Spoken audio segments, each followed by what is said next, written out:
आज मोना को अपने पापा के इस शानदार महल में आए दूसरा दिन था। दिलो दिमाग पर अजीब बेकली से सवार थी, जरा बराबर दिल नहीं लग रहा था और इसके लिए हैरत और सदमे की बात थी। वो शावर लेकर टावल से बाल रगड़ती वॉशरूम से बाहर निकली थी। सिराज मैंशन के लाउंज जितना तो इसका ये शानदार रूम ही था, पिंक और फिरोजी मिजाज के रंगों से सजा, जहाँ दुनिया की हर आसाइश मौजूद थी, मगर वो फिर भी इस सिराज मैंशन को ही याद कर रही थी जहाँ से हमेशा दूर जाना चाहती थी। वो आईने के सामने खड़ी अपनी वीरान निगाहों में गौर से देख रही थी। आखिर ये दिल चाहता क्या था जिससे सिराज मैंशन की रट लगा रखी थी। अपनी माँ को अपने कहे अल्फाज कानों में गूंज रहे थे, अम्मी मेरी शादी इस सिराज मैंशन से हज़ारों किलोमीटर दूर करना, बल्कि ऐसे करना बैरून मुल्क कर देना, ताकि अगली ज़िंदगी में दोबारा कभी मुझे इस मनहूस सिराज मैंशन और इस मनहूस शख्स की शक्ल ना देखनी पड़े, कभी भी नहीं। और हाँ, पता है बाद में भी आप ही को मुझसे मिलने आना पड़ेगा, क्योंकि मैं तो इस जलालत मैंशन में एक कदम भी नहीं रखूँगी। हाँ, तो वो तो मैं तब बोलती थी ना, जब ताशु का बिहेव मुझसे इतना बुरा था। अब तो वो आईने में खुद को देखकर बेतहाशा चौंकी थी। एक minute mummy, you are in your senses. तुम इस गब्बर की औलाद को मिस कर रही हो, इसका नाम बार बार ले रही हो। What's wrong with you. वो बुरी तरह झंझलाई थी और जब से आई थी तब से इसका लाशौर में एक शख्स की ही तो परछाई बन बन कर ऊपर रही थी। वो अपनी इस कैफियत से खुद ही चुपती फिर रही थी। इसका दिल वीरान था, बहुत उदास अधूरा सा। नवीद एहसन हल्की सी दस्तक देकर इसके रूम में दाखिल हुए थे। कैसी है मेरी प्रिंसेस? बिल्कुल ठीक, मुशबाश बाबा। वो मसनूई मुस्कुराई थी। चलो फिर, तुमसे कोई गेस्ट मिलने आए हैं? नवीद एहसन ने कहा तो इसने अचंभे से बाबा को देखा। कौन बाबा? इसे हैरत हुई। है कोई बहुत ख़ास? टूटी पॉइंट बात करता हूँ, कोई बहुत ख़ास है जो मेरी प्रिंसेस का तलबगार है। मैं जानता हूँ तुम ताबिश सिराज को पसंद नहीं करती, बल्कि ये कहना चाहिए कि इससे नफरत करती हो। होनी भी चाहिए, बहुत तंग नज़र है वो और मेरी प्रिंसेस को डिज़र्व नहीं करता। तो मैंने तुम्हारे लिए किसी ख़ास शख्स को पसंद किया है, मगर याद रखना हतमी फ़ैसला मेरी गुड़िया ही का होगा। नवीद एहसन ने नरमी से कहा तो वो शॉक्ड सी ने देखे गई और बुरी तरह कंफ्यूज होकर उंगलियां चढ़खाने लगी। क्या हुआ? डर गई? इस ताबिश सिराज से कोई ज़रूरत नहीं है मेरे होते हुए किसी से डरने की। वो बैकवर्ड जाहिल आदमी कुछ नहीं कर पाएगा। और प्लीज़ पापा, मोमिना ने पहलू बदलते बात बनाते इनकी बात बीच में ही काटी थी। वो कोई ऐसे वैसे नहीं है, बस अपने घर की इज्जत को लेकर कुछ ज़्यादा पोसेसिव थे, और सीरत आपी की वजह से ऐसा कुछ नहीं है जैसा आप इनके बारे में बोल रहे हैं। नवीद एहसन ने बगौर अपनी बेटी को देखा। इसने बुरा मनाया था और मुंह फुला लिया था। ओके चलो, मिल तो लो, बस बाकी फैसला तो मेरी प्रिंसेस ही करेगी। और यू नो व्हाट, मैंने आज अपनी प्रिंसेस के लिए वेलकम पार्टी का अरेंज किया है, ताकि बिजनेस की दुनिया के लोगों को पता चले मेरी बेटी मेरे पास है। तमाम अरेंजमेंट मुकम्मल है, बस तुम मलिक शुजात जो कि मेरे बिजनेस पार्टनर हैं, इनके बेटे से मिल लो, इसके बाद तैयार हो जाना पार्टी के लिए। ओके अब चलो। नवीद एहसन बात करते करते इसे ड्राइंग रूम की जानिब ले जाने लगे।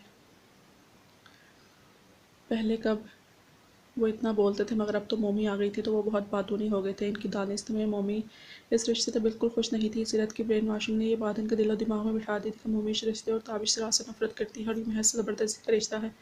अब इन्हें अपनी कोई गर्ज नहीं थी, बस मोमी की खुशी से मतलब था। अब चाहे वो ताबिश सिराज के हो साथ हो या मलिक अरशमान के साथ।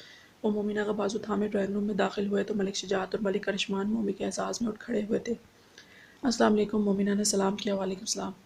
माशाल्लाह माशाल्लाह, बहुत प्यारी बेटी है, बिल्कुल अपने नाम की तरह। मोमिना मलिक शुजात बहुत खुश हुए थे। इसके सर पर हाथ रखा। हाय। अरशमान ने अपना हाथ आगे किया। मम्मी की आंखें हैरत से फैल गई थी। इसके जहन में इस शख्स को देख झमाका सा हुआ था। मम्मी को यूँ महसूस हुआ जैसे इसे पहले भी कहीं देखा था। हाय। मम्मी ने अपने दोनों हाथ अपने पीछे बांधकर खुश दिली से जवाब दिया था। It's okay. अरशमान को इसकी ये अदा भी भाई थी और सरतापा इसे बगौर देखे जा रहा था, और मम्मी को ये बात इंतहाई नागवार गुजर रही थी। वो बातों में मसरूफ़ हो गई। मम्मी प्रिंसेस अर्शन बेटे को कंपनी दो, नवीद एहसन ने कहा तो मम्मी ने पहलू बदला। आइए लॉन में चलते हैं, अरशमान ने कहा तो मम्मी को उठना ही पड़ा। वो दोनों लॉन में चले आए। मोमिना, मैं आप जनाब के तकल्लुफ़ में नहीं पड़ना चाहता, इसलिए तुम्हें तुम कहूँगा। तो तुम मुझे नहीं जानती, मगर मैं तुम्हें बहुत अच्छी तरह जानता हूँ। कुछ अर्से पहले कॉलेज के बाहर देखा था, तब से बहुत पसंद करता हूँ तुम्हें, बल्कि मोहब्बत करता हूँ। यूँ तो तुमसे मैंने काफ़ी बार बात करने की कोशिश की, मगर तुमने इग्नोर कर दिया। मगर अब मैं शादी करना चाहता हूँ तुमसे। कि मोमिना, क्या तुम मुझसे शादी करोगी? आसमान को ज़्यादा ही स्ट्रेट फॉरवर्ड था, तब भी बगैर लगी लपटी अपने दिल की हर बात बता दी। वो दम बखुद सी खड़ी उंगलियां चटका रही थी, जुबान तारों से चिपक चुकी थी। इस एक रात में जाने क्या खुशबू था कि मोमी की जान अब तक से जादू के ज़ेर असर में जकड़ी हुई थी। तभी आंखों सामने वही मनाजिर लहरा गए। मोमी, तुमने जवाब नहीं दिया। अरशमान ने इसके कंधे को ज़रा सा छूकर इसे मुखातिब किया। इसे गहरी सोच के बाहर से निकाला तो मम्मी को अपने कंधे से कराहियत महसूस हुई। सोच कर जवाब दूंगी, चलती हूँ, पार्टी के लिए रेडी होना है मुझे। वो बोल कर रुकी नहीं थी। अरे मम्मी रुको तो सही। अर्शनान झंझलाया मगर वो अंदर गायब हुई थी। ताबिश अपने कमरे में रॉकिंग चेयर पर बैठा झूल रहा था। ब्राउन शलवार कमीज में मलगजे सहेलिया में वो बकरा सा लग रहा था। खुमार आलूद आंखों में तैरते सुर्ख डोरे रत जुगों के गवाह थे। वो दुश्मन जहाँ जैसे जाते हुए जिसम से जहाँ खींच कर साथ ही ले गई थी। तभी दरवाज़ा खोलकर कोई अंदर दाखिल हुआ था। ताबिश के माथे पर बल आए। किसकी जरूरत थी जो इसके रूम में बगैर नॉक किए अंदर चला आया था। मगर जब अपनी आंखों पर दो नन्हे मुन्ने हाथ महसूस हुए तो एक जख्मी सी मुस्कान ने लबों को छुआ था। My little Maggi girl, Tabish ने कहा तो नेहा ने बुरा सा क्यूट सा मुंह बनाया। ताशु, मुझे मैगी नूडल्स मत बोला करे ना, और तुम मुझे ताशु मत बोला करो। ये सिर्फ सीनियर मैगी नूडल गर्ल ही बोल सकती है मुझे। वो इसके छोटे छोटे हाथ थामता इसकी छोटी सी नाक खींच कर बोला, आई गेस वो मोना खाला है। नेहा ने कहा तो ताबिश ने दिलचस्प के आलम में इस बात में सर हिलाया कि जैसे इस नाम से भड़कते सुलगते दिल पर ठंडे पानी के छींटे पड़े थे। यस, वो तुम्हारी मोना खाला है और मेरी जान है। वो मुंह में बड़बड़ाया। नेहा तभी सीरत भी बगैर नाक के अंदर दाखिल हुई थी। ताबिश के माथे पर फिर बल पड़े। सीरत, ऐसे किसी के रूम में बगैर नाक किए दाखिल नहीं होना चाहिए। ताबिश ने कोई लिहाज नहीं रखा था। सीरत जी भरकर शर्मिंदा हुई। सॉरी ताश, आई मीन ताबिश, मैं तो बस इसे लेने आई थी। यह सीरत की बात बीच में ही रह गई जब सलमा बेगम अंदर आई और सीरत को उसके कमरे में देखकर इनके माथे पर बल आए। ताबिश, एक ज़रूरी बात करना थी तुमसे, सलमा बेगम ने मुबहम सा कहा। सीरत खामोशी से नेहा को उठाकर बाहर चली गई। जी पुप्पो, हुक्म करें। ताबिश पूरी तरह इनकी तरफ मुतवज्जा हुआ था। हुक्म क्या करूं? तुमसे पूछने आई थी कि तुम्हारा अपनी बीवी को कितनी ढील देने का प्रोग्राम है। सलमा बेगम ने खफगी से इसे देखा।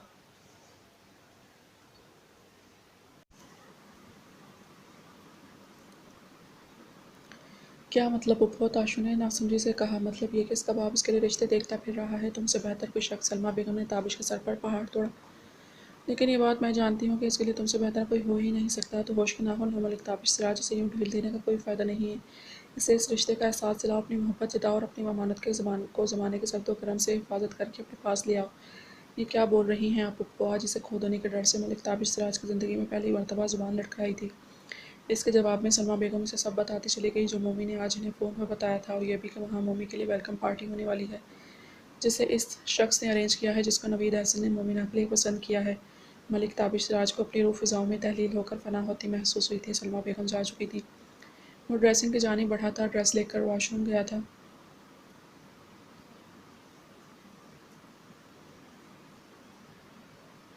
तमाम पार्टी का अरेंज ऐसे मिला कि तवील और इस लाउंज में किया गया था। बिजनेस और शोबिस की दुनिया के बड़े बड़े नाम और शख्सियात पार्टी में मौजूद थी। लाउड म्यूजिक सिस्टम की आवाज़ से कानों बड़ी आवाज़ सुनाई नहीं दे रही थी। बस अब मोमिना का इंतजार था जिसे तैयार करने के लिए शहर की मशहूर ब्यूटिशियन को बुलाया गया था।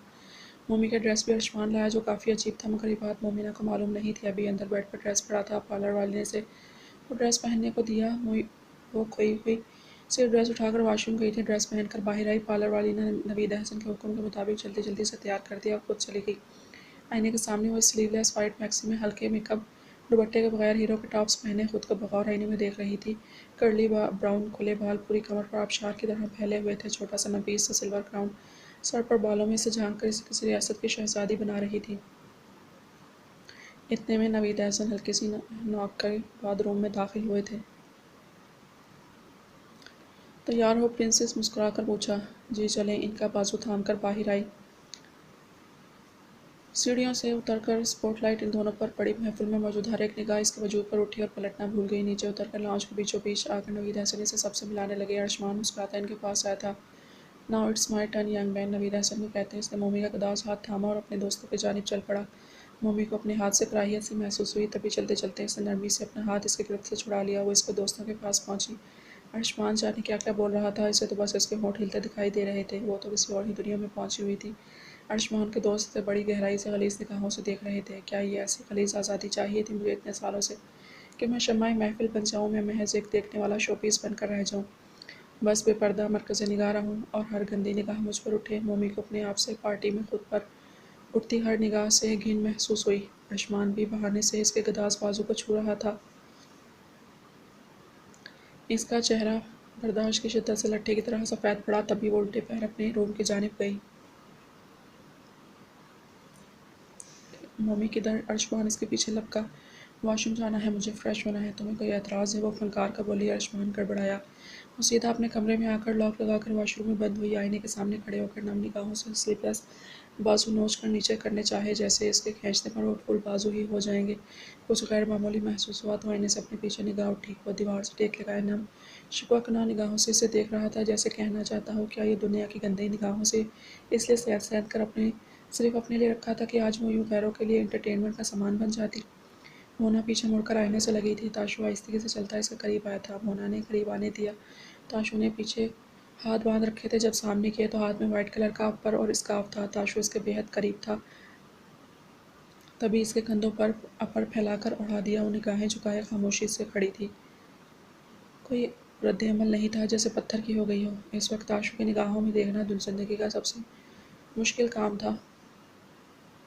वो इसे अपर पहना चुका था और मोना ने इसे पहनाने दिया। अब इसके स्लीवलेस बाजू और खुशनुमा बदन छुप चुका था। अब ताशु ने हाथ पीछे ले जाकर इसके बाल हाथों में भरे। बालों का जूड़ा बनाता मुसलसल इसे देखे जा रहा था। इसकी गर्म सांसों की तपिश मोना का पूरा चेहरा झुलसा रही थी।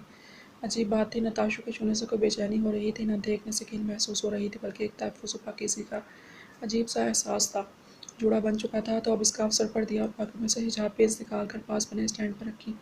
वो इसका हिजाब बना रहा था। आंख से एक आंसू टूटकर ताशु के हाथ पे गिरा था। कुछ कहने सुनने की ज़रूरत ही नहीं थी, वो इसे समझ रहा था। इंटरनेट से बड़ी मुश्किल से सीखा है ये, ताशु ने आहिस्तेगी से बताया। इसकी निगाहों में झांकने लगी। हिजाब पिंग्स लगाते हुए उसके बेहद करीब चलाया था। मोना ने घबरा कर आंखें बंद कर लीं। वो समझी शायद ताशु इसके घबरा कर आंखें बंद करने पर मुस्कुराया था, भारी बोझल आवाज़ में। I think you want me to kiss you. उसकी आवाज़ सुनकर मोना की अब पूरी की पूरी आंखें तहैयुर से खुलकर फैल चुकी थी। अगर तुम ऐसा चाहती हो तो सोच लेना, मेरे इतने सालों के जुनून और शिद्दत को बर्दाश्त कर सकोगी तो मोस्ट वेलकम। इसकी बात पर मोना ने इसका शर्ट का कॉलर बाजू दबोचा था। ताशु ने इसकी पिछली गर्दन को हाथों के गिरफ्त में लेकर अपने होंठ इसके लबों पर रखे थे।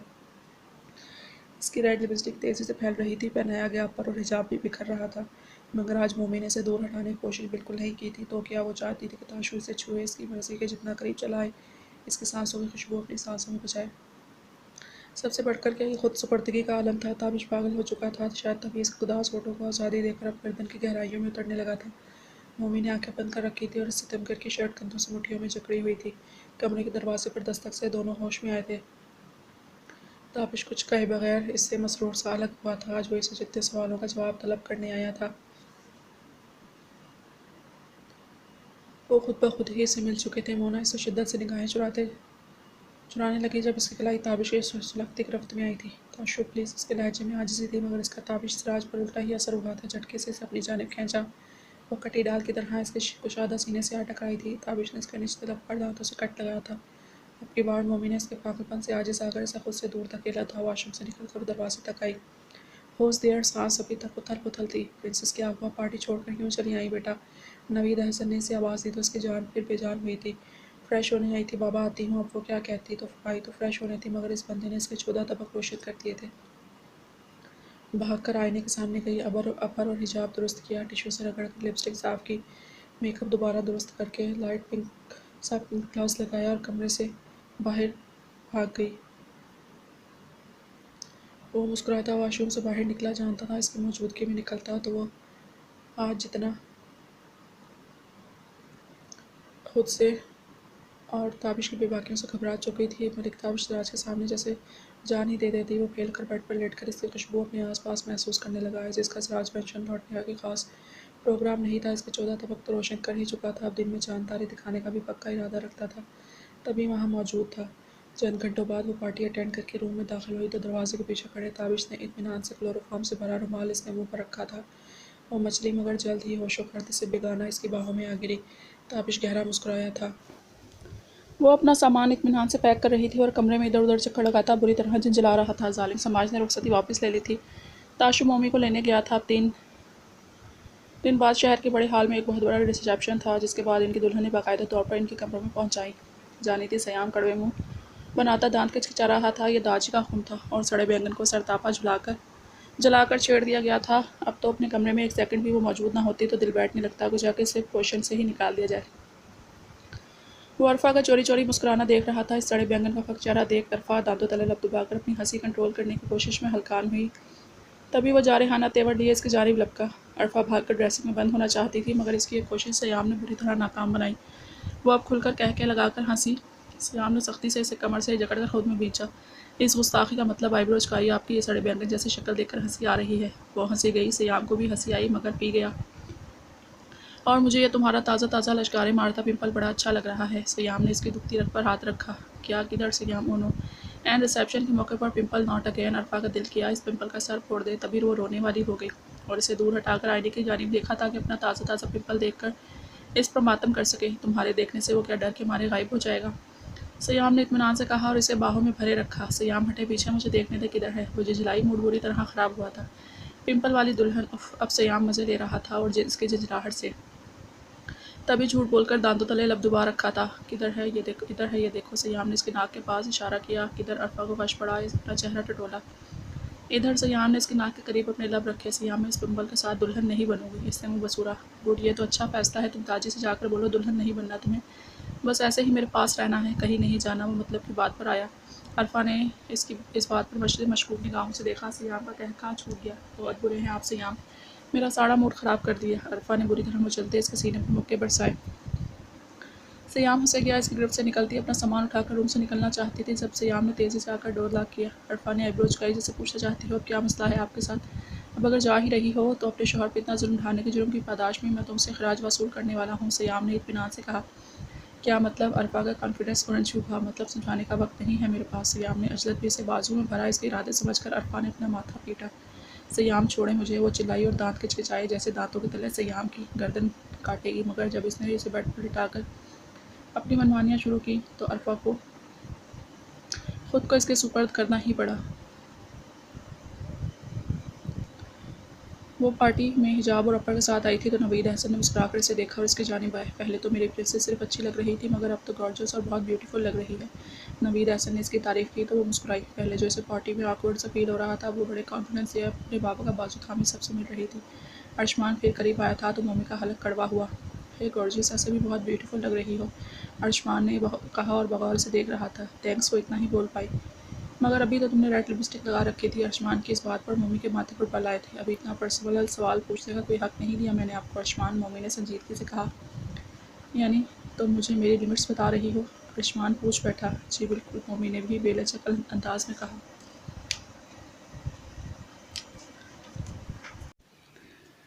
फिर सारी पार्टी में अर्शमान का मूड ऑफ ही रहा, मगर यहाँ परवाह किसे थी। पार्टी के अख्ताम पर सब मेहमान रुखसत हो चुके थे। मलिक शुजात और अर्शमान भी अभी बैठे थे। नवीद एहसन मम्मी के करीब बैठे थे, जो इत्मीनान से सोफे पर किसी गहरी सोच में थी। किस सोच में गुम हो मेरी प्रिंसेस? अब वो क्या बताती कि एक शख्स ने पागल कर छोड़ा था इसे? कुछ नहीं पापा, वो थकन से चूर लाई मैं बोली।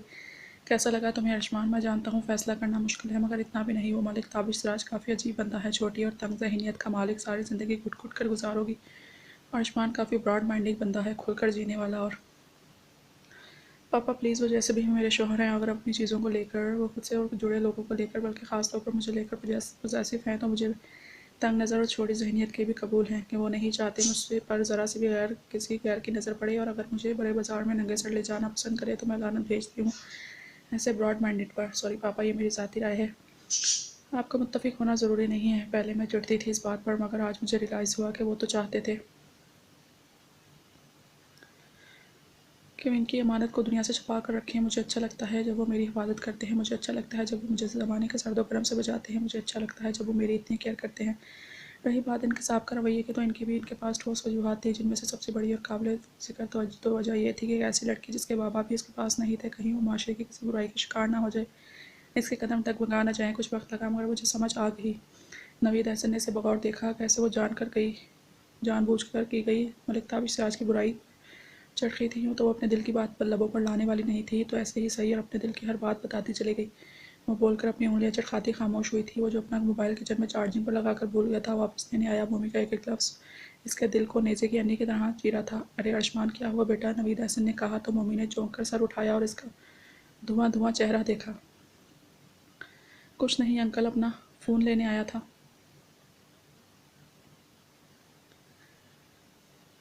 पापा, मैं अपने रूम में जा रही हूँ, बहुत थक गई हूँ। सुबह आप मुझे सिराज मैंशन छोड़ आना। वो कहते ऊपर की जानिब गई। अर्शमान मोबाइल लेकर तनफन करता वहाँ से निकला था। मम्मी अपने रूम में आई तो इसे नहीं मालूम था कि वो अभी तक इसका मुंतज़िर होकर इसके सर पर ही अफ्ताह आन पड़ेगी। मुझे पहले ही जिस इरादे जिस नीयत से आया था पॉकेट में बिल्कुल छोटी सी शीशी निकाल कर रुमाल पर क्लोरोफार्म गिराया। फिर जब वो रूम में दाखिल हुई तो इसकी कोई मज़ाहमत काम नहीं आई थी। मोमी बेहोश होकर इसके बाजू में गिरी थी। ताबिश ने इसे बेड के करीब ले जाकर नरमी से बेड पर लिटाया। वो इसे कहीं ले जाना चाहता था मगर फिर कुछ सोचा ही नहीं। नहीं, रात के अंधेरे में तो बुज़दिल और कम हिम्मत लोग लेकर जाते हैं। वो तो इसे इसके पापा और इस मनहूस आदमी के सामने से ले जाने का इरादा रखता था।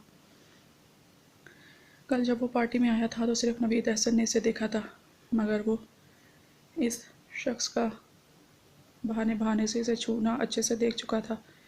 तभी दिलो जान पर जैसे किसी ने पेट्रोल डालकर आग लगा दी थी। वो नवीद अहसन के सामने बड़े धड़ल्ले से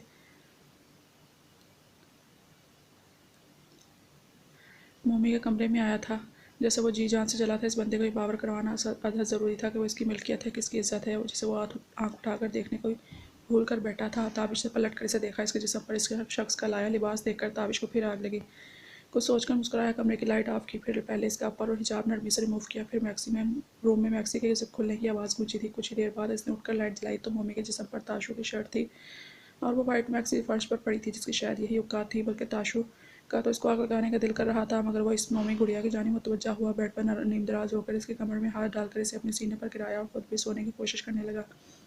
मोज़ोर जज्बात थे जो बेलगाम हुए जा रहे थे, मगर इसने खुद पर कड़े पहरे बिठाए रखे। आंखें मूंदी और सोने की कोशिश करने लगा। सुबह के 9 बजे वो आंधी तूफान बना एहसन विला में दाखिल हुआ था। रात इसने बहुत हंगामा मचाया था, बल्कि मलिक शुजात इसे संभालने की नाकाम सी कोशिश करते रहे, मगर इसने इसने इन्हें कहा था कि वो अपनी बीवी को सोते हुए ही लेकर जा रहा है क्योंकि उसे सरप्राइज़ देना चाहता है। नवीद अहसन इसकी इतनी दीदा दिलेरी पर दंग इस बात में ही सर हिला पाए थे। श्योर कर सकते हो बात? नवीद अहसन बोल कर डाइनिंग हॉल में चले गया। अब आगे की गारंटी तो वो भी नहीं देने वाले थे। अर्शमान मोमी के रूम तक गया। वो जो अंदर से चादर उड़ा चुका था, क्लोरोफार्म की ज़्यादा ही डोज ले डाली थी, तभी वो होश में नहीं आकर दे रही थी। ताबिश ने इसका चेहरा तब तो पाया, मगर वो नहीं उठी। तो ताबिश ने एक सर्द सियाह भरी फिर ससुर जी को जाने की इत्तला देकर आया, क्योंकि जो अपनी मैगी जान के लिए सरप्राइज़ तैयार कर रखे थे कि दाजी का या किसी बड़े का फ़ोन आ जाता कि तैयारियां करनी है, जल्दी घर पहुंचा तो बीच में ही सब धरे के धरे रह जाते। इसलिए इसे बाहों में भरा था कि तभी दरवाजे पर होने वाली दस्तक से वह चौंका था। मोमिना, मोमी, प्लीज़ ओपन द डोर, मुझे तुमसे ज़रूरी बात करनी है यार। अर्शमान की आवाज़ सुनकर ताबिश के लबों को गहरी मुस्कान ने छुआ था। इसके कलेजे को ठंड जो पड़ने वाली थी, तभी इसे किसी गुड़िया की तरह बाजू में उठाया। एक हाथ और बाजू से इसे संभाला, दूसरे से पॉकेट से लाइटर निकालकर ज़मीन पर पड़ी इस मैक्सी को आग दिखाई। आगे बढ़कर पूरा दरवाज़ा खोल दिया। सामने का मंजर अर्शमान ने सदमे से फटी फटी निगाहों से देखा था। वो शर्टलेस इसे बाजू में भरे खड़ा था, बल्कि इसकी शर्ट मोमी के जिस्म की जीनत बनी हुई थी और वो इसे इसके बाजू में थी। इसके रूम में क्या कर रहा था? मैक्सी को आग लगाई थी, जिसका मतलब यह था कि मलिक ताबिशराज का कहना चाहता था कि इसके जिस्म पर मौजूद कपड़ों पर भी किसी और का शायद साया बर्दाश्त न करूँ। फिर इसकी मैगी गर्ल थी।